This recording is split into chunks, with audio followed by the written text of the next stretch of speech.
Hey, have you ever heard of Amphisbaena?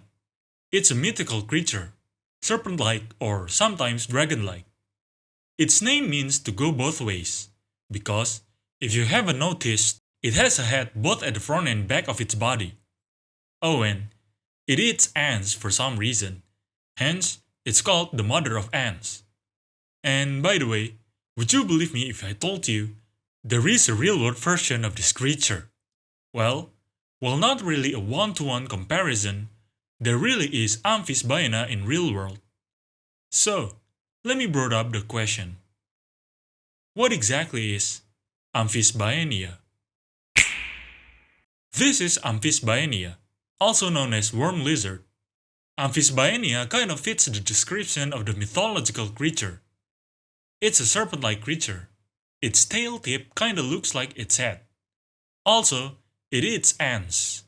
Well, technically it also eats other small animals, but you get the point. Amphisbaenia is a clade of animal. It's a reptile. Cladistically, it's part of the lizard clade. But on the context of traditional taxonomy, it's not a lizard. It's mostly a legless creature, like a legless lizard. Like other legless lizards and snakes, one of its lungs is reduced. Unlike others that have a reduced left lung, Amphisbaenian have a reduced right lung instead. Its eyes are reduced and it has no eyelids, as their eyes are covered by scale. They don't have external ear. They shed their skin whole, just like a snake. What's so unique about the Amphisbaenian is that it has a body covered with annulus scale. That means, its scale is shaped like a ring. So, what's with the scale, you might ask? Well, just like its namesake, it can go both ways. Think of it like an accordion. The structure of its integument enables it to anchor on the ground and move forward or backward. What's the purpose though? Well, there are two main purposes. The first one is for protection. In the animal kingdom, predators usually target the head of its prey. The way the Amphisbaenian tail looks like its head make it so that predators have a chance to be confused and target its tail instead. Being able to move backwards makes it more convincing. Oh, and just like many other animals in the lizard clade, Amphisbaenian can also do caudal autotomy. That is, they can cut off their tail. Well, some of them at least, because one of their family, the Trogonophidae, cannot. So, I think you can connect the dots together right now. Oh, and apparently, larger individuals tend to autotomize their tail more easily. Most likely because they are more experienced and have done it over and over again. Those who live in places with warmer temperatures and lower precipitation also tend to autotomize more easily, perhaps because they are more active and face more predators. Alright, let's move on to the second purpose.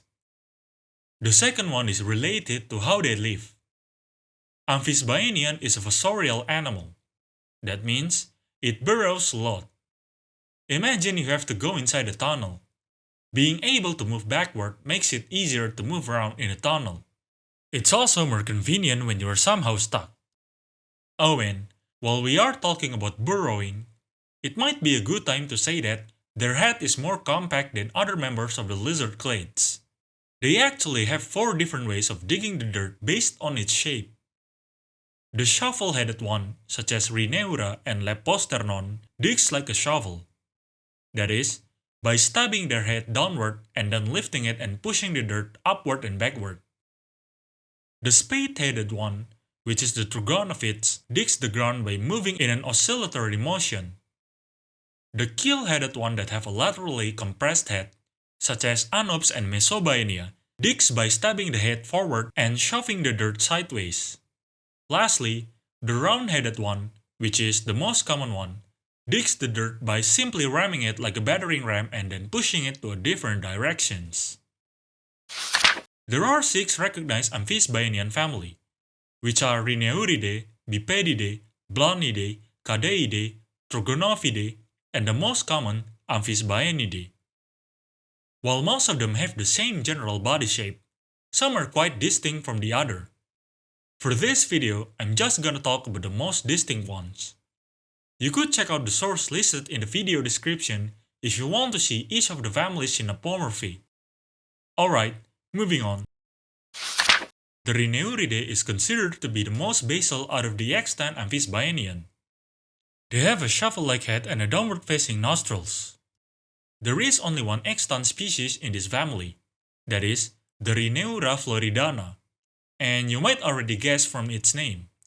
You can find these guys in Florida. Even so, there are actually some Rhineuridae fossils found on several other states of the US. The Trogonophidae have a strongly angled head, almost triangle on a section view. Anatomically, they have quite a distinct feature from other Amphisbaenian. That is, they have an acrodont dentition instead of pleurodont. They also don't have a fracture plane, which means they cannot autotomize their tail. The Bipedidae are probably the most distinct looking ones. If it's not that obvious, they have two front legs. As their names shake, bipes means two legs. These hands help them dig the dirt, just like in moles. While most Amphisbaenian families only have few species, not even touching the tens number, most of the species is classified within the Amphisbaenidae. It has at least 153 recognized species. So yeah, all in all, Amphisbaenia is actually quite a diverse group of animals. Not that much is known about the Amphisbaenian, as they are a fossorial animal and not largely studied. But hey, at least let us learn what is known. And that's all for now.